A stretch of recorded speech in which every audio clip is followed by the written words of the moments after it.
Hello， 大家好，我是刘毅。今天我们做葱爆羊肉。葱爆羊肉家常做法。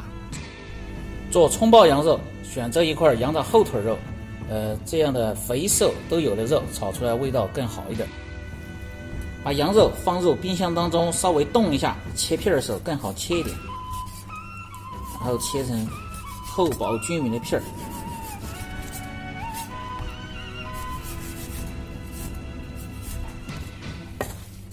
好，切到最后，稍微把这肉拍一下子，然后用刀片一下，然后放入一个大的容器当中，放入凉水浸泡一下，让它化开，也可以减少一部分腥膻味。准备大葱一根，切成滚刀块，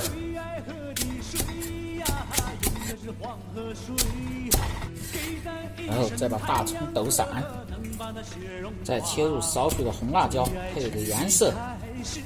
把羊肉挤干水分，准备腌制一下，放入盐、胡椒粉、料酒、生抽，然后抓拌均匀。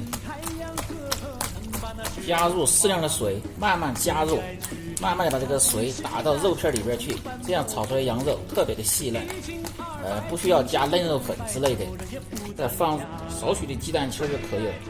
抓拌均匀，抓至羊肉里边没有水的时候，放入少许的玉米淀粉，抓拌均匀。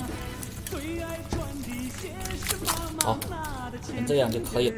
放淀粉是锁住水分，使炒出来的羊肉更加的细嫩。好，准备好开做，把锅烧干，放入色拉油，滑下锅，炒肉的时候粘锅，油温烧至4成热，开中火，下入羊肉片，羊肉片下锅，用勺子慢慢的推散，火稍微开大一点，滑至1分钟，然后倒出。然后锅中放入少许的葱油，下入少许的盐，然后下入大葱炒香，放入少许的老抽上颜色，大葱炒香，下入羊肉，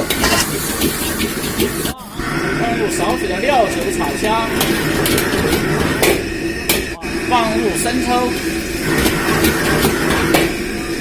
放入鸡精、味精、胡椒粉和少许的白糖调味儿。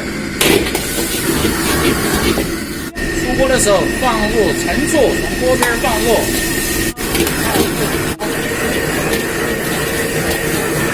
好，关火，然后放入盆中。葱爆羊肉就做好了，简单易学，下饭又下酒的菜。如果你每天不知道吃什么做什么的，就关注我，美食每天更新。好了，今天的视频就到这里了。关注西瓜视频美食刘毅，这里总有你喜欢的美食的做法。如果有做得不好的地方，请大家评论指正，感谢支持。